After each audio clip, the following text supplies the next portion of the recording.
ভিডিওর শুরু দেখে আপনারা অলরেডি বুঝে গিয়েছেন এটা একটা বয়েজ ট্যুর ছিল, তাই কোনো কিছু অ্যারেঞ্জ করা হয়নি। কোনো প্রস্তুতি ছাড়া আমরা বেরিয়ে পড়েছিলাম সিলেট কোনো এক সকালে, এবং যেহেতু এটা আনপ্ল্যান্ড কোনো ট্যুর, তাই আমার প্রস্তুতি ছিল না, কোনো ইন্ট্রো নেই, সরাসরি ভিডিও।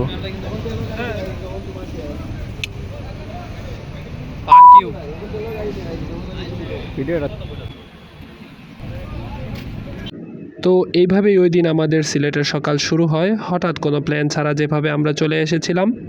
আমাদের নিজস্ব কোনো প্রস্তুতি ছিল না। তারপর শুরু হলো হোটেল খোঁজার পালা। অতঃপর অনেক জায়গায় ঘুরে দর কষাকষি করে হোটেল একটা পাওয়া গেল।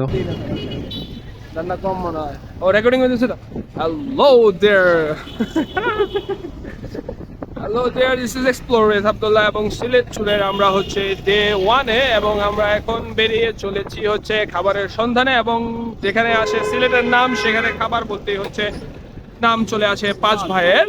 এখন আমরা হচ্ছে মাজার রোড থেকে, যেখানে আমাদের হোটেল ছিল, সেখান থেকে বের হয়ে আমরা হচ্ছে পাঁচ ভাই হোটেলের দিকে রওনা হয়েছি। তো সিলেটে ঢুকে যখন খাবার কথা মনে হলো, স্বাভাবিকভাবেই মনে হলো পাঁচ ভাই ছাড়া তো আর ব্যবস্থা হবে বলে মনে হচ্ছে না, কারণ বাজেট ট্যুর যদি থাকে পাঁচ ভাই সেক্ষেত্রে বেস্ট। কিন্তু ভাই রে ভাই, পাঁচ ভাইয়ের নামের মতো ভাই রে ভাই। কারণ হচ্ছে এইখানে যে পরিমাণ রাশ আর যে পরিমাণ সাউন্ড, এই দেখেন আপনি ভিডিওতে চেষ্টা করছিলাম আপনাদেরকে মেনু দেখাতে, কিন্তু যদি আমি অরিজিনালি এখানে সাউন্ড ব্যবহার করতাম তাহলে এই ভিডিওটা খুবই নয়েজি হয়ে যেত, যার কারণে আমি একটা ক্লিপ একটু নমুনা দেখাচ্ছি।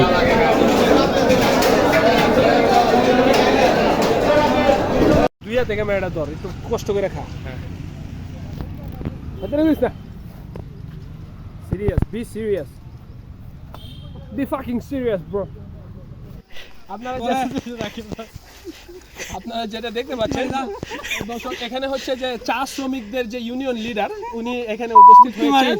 হ্যাঁ, উনি সাধারণত ওনারা এরকম আচরণ করেন। মনটা অনেক ভালো। আসেন। তো একটা পাগল সামলে ট্যুর দেওয়া কিন্তু খুব সহজ ছিল না। তো আমরা তারপর পাঁচ ভাই খাওয়া দাওয়ার পর একটু চা বাগানে ঘুরতে যাই বিকালবেলাটা। যদি অগোছালো ট্যুর, তেমন কোনো ফুটেজ নেই চা বাগানের। পরের দিন সকালের ফুটেজে আমরা দেখতে পাচ্ছি যে এখানে ভোলাগঞ্জ সাদা পাথর যে যায় মানুষ, এখানে যে প্রবেশমুখে কিছু ইন্ডিয়ান প্রোডাক্টের বাজার আছে, তবে সাবধান থাকবেন কারণ অনেক পণ্যই নকল হয়।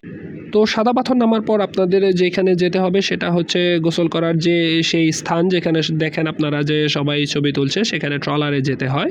তো এই ট্রলারে হচ্ছে আপনাদের সর্বোচ্চ 8 জন নিয়ে যাবে, 800 টাকা ভাড়া। তো আপনারা যদি সংখ্যায় কম হন সেই ক্ষেত্রে আপনারা টিম আপ করে নেবেন, খরচ অনেকটাই কম হবে।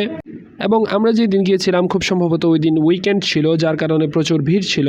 অফ ডেইজে একটু মানুষ কম থাকতে পারে। আর হচ্ছে এটা কিন্তু শীতকালের নেওয়া ফুটেজ, তো সেই ক্ষেত্রে বর্ষাকালে কিন্তু আপনি এটা এক্সপেক্ট করতে পারেন না, কারণ হচ্ছে এখন প্রচুর পানি থাকবে। এখন দৃশ্যপট কোনোভাবেই এমন থাকবে না। আর যেহেতু আমরা উইকেন্ডে গিয়েছিলাম, তাই সেই ক্ষেত্রে অনেক পরিমাণ মানুষের ভিড় ছিল। অনেকটা কক্সবাজার সি বিচের মতো ছিল, যে মানুষজন বসে রোদ পোহাচ্ছিল, গোসল করছিল।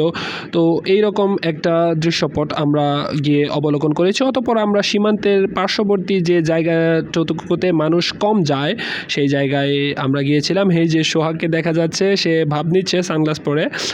আর এইখানে আপনারা যেটা দেখছি যে একটা বর্ডার হাট ছিল ওই দিন খোলা। তো ছবিতে যাকে দেখতে পাচ্ছেন, একজন শিখ ধর্মাবলম্বী, একজন বিএসএফ সেনা, তার একটি আচরণ আমার অত্যন্ত দৃষ্টিকটু লেগেছিল।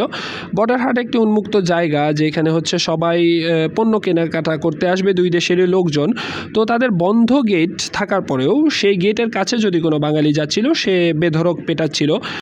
যদিও বরাবর সীমান্তে আমরা এই ধরনের একচোখা আচরণই দেখে এসেছি, তারপরেও বর্ডার হাটের মতো একটি আয়োজনে এরকম আচরণ আমি একদমই আশা করিনি।